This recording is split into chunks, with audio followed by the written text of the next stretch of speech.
Working Class Beer Reviews is looking at Busch Ice. Busch Ice, you know what, I didn't do a whole lot of research, but if I had to assume, it was in the mid-90s during the ice beer craze. So this video is not so much of a review as it is a rant on Anheuser-Busch.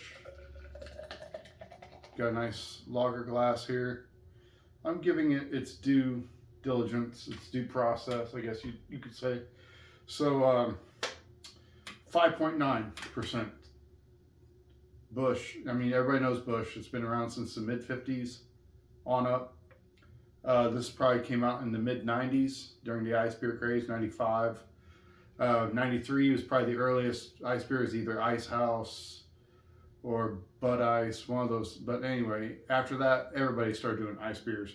So 5.9, this is not much different than natural ice. Honestly, I don't know what the difference is. The first time I ever seen this was around 2018, 2019 in Windsor, Missouri, like some small podunk town about 20 minutes or so away from where I live, at a Casey's General Store. And I want to say this is before, or right around this time I started doing beer reviews, maybe a little bit before, because I want to say I started before the pandemic, the plague of 2020, you could say. And I saw it and I'm like, wow, I've never seen that before. I've seen video reviews of it before, but I've never actually seen it. And then it was the only time, and I never saw it again. And so on my trip, if you saw my last beer review of the one from Atlanta, Georgia, which I got in Washington, Missouri, I saw this at Schnucks. No, I take that back. There's another liquor store in Washington, not far from where I was staying, near downtown, that I bought this. I don't remember how much it cost. I'm guessing it's less than $3, because that's what most of these 25 ounce cans. So whatever your normal Busch beer costs, I bet that's what it was. I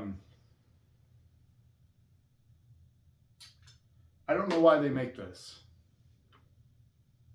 honestly. So what do we have here? Just clear, golden.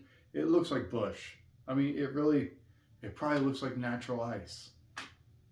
Because I don't know what's making it different from natural ice.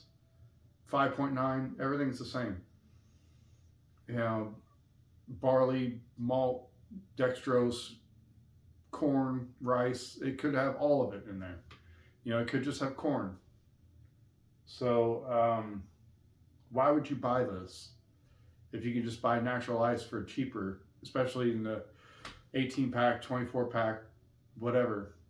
So it smells, yeah, it smells like an ice beer. It smells like natural ice. I'm going to get to the point of this, why this bothers me.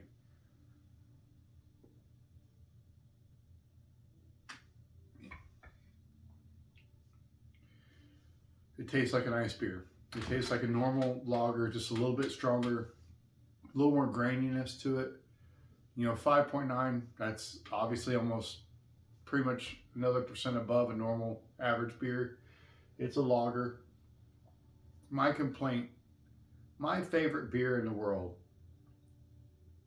is original Michelob lager.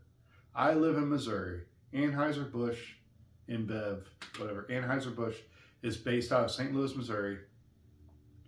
And I can't get Michelob Original. I can get Ultra all day long. I can find Michelob Light in some places. I can get Amberbach, which is a great beer. But why can't I get Michelob Original when I know that there's other people in other states that can? It saddens me that this product made the cut, but regular Michelob didn't. And I'm not disparaging. This is a fine beer. It's fine. You know, for the price, it's great. It's okay.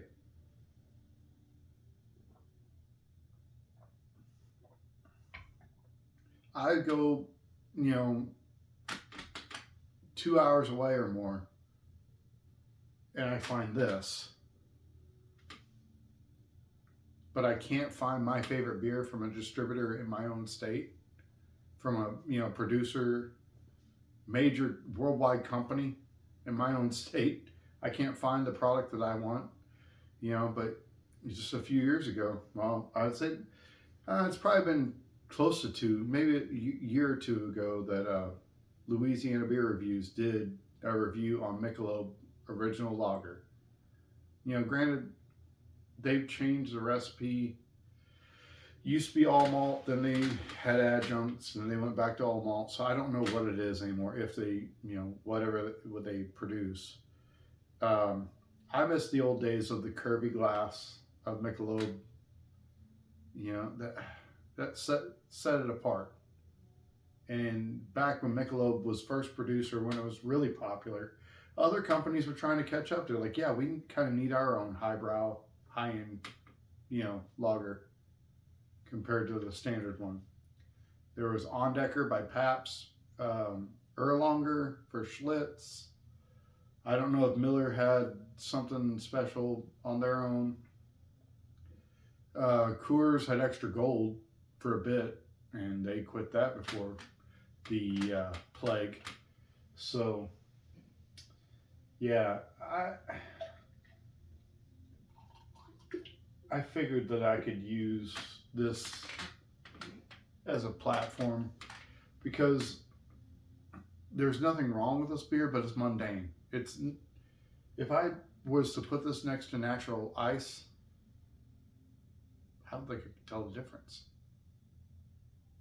And price point, regular Busch is more expensive than natural light, so why would I pay more for the same?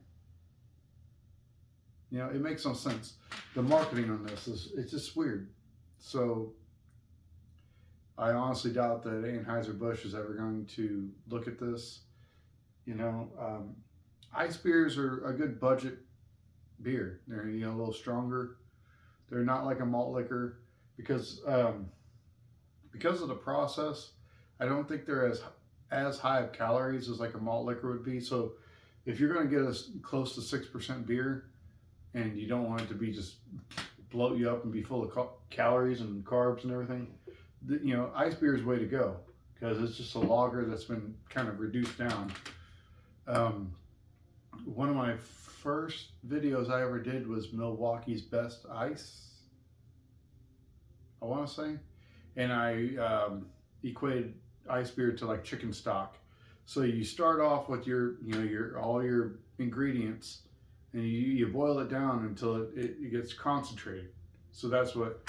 So when the ice brew process, what they do is they take water away, and it concentrates the flavor and the alcohol and things like that. So if that makes sense, you'll understand. It's just a more concentrated version of a light beer or a regular standard lager.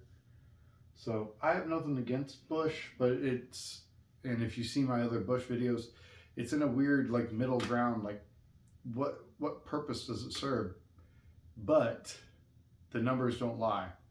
Busch Light in my area, even before the whole Bud Light fiasco that happened here 7, 8 months ago, 6, 7, 8 months, whatever. I never bought Bud Light to begin with, because it's a light beer. Why would I pay that much more for a light beer when other light beers are cheaper and they pretty much taste the same? It's just a brand recognition that I think that you were signed on to. So why pay more for the same when you can get the same for less? And I think a lot of people have realized that. So the same with the Busch Ice. Why pay more for the same when you can get it for less with other things? Yeah, it's more of a gripe and a rant for this. I'm sorry if I'm not being very coherent and detailed like I would normally be, very focused about the brand. But there's nothing wrong with this beer, but it showcases a absence of, like, what are we focusing on? Why is this here? Why is this here when you have natural light? You have natural ice, and you have Bud Ice. I guess Busch Ice can make a case, but why would people buy this? Why do we not have Michelob Original? The one. Why do we not have Busch Copper Lager? If you want to talk about Busch brands, Busch Copper Lager. Okay, yeah, I remember that. That was a big deal like 10 years ago. And I could buy that in 12-ounce bottles, pint cans, and 25-ounce cans as well. And it was a great beverage, you know, around the whole Discovery series. Uh, Bud Light Platinum came from that. Uh, Budweiser Black Crown, Beck's Sapphire, and then Natty Daddy came from that. Hang on to that one because I think I might have something for that one. So, yeah, there's been a lot of different things that they've come out with that are really good, and yet they still produce this when it is easily cannibalized by other brands. So, anyway, I'm sorry, this is goofy, but I feel like it needs to be said. If anybody agrees with my opinion on this, let me know in the comments. If you've never seen Busch Ice, which it wouldn't surprise me if you haven't, let me know that in the comments. If you feel like Busch Ice is the same thing as natural ice, yeah, I mean, we're obviously in agreement with that. But anyway, thanks for listening to me. Thanks for hanging in here and with this little rant, this ramble, whatever you want to call it. But I appreciate you guys' time, and I will see you guys later.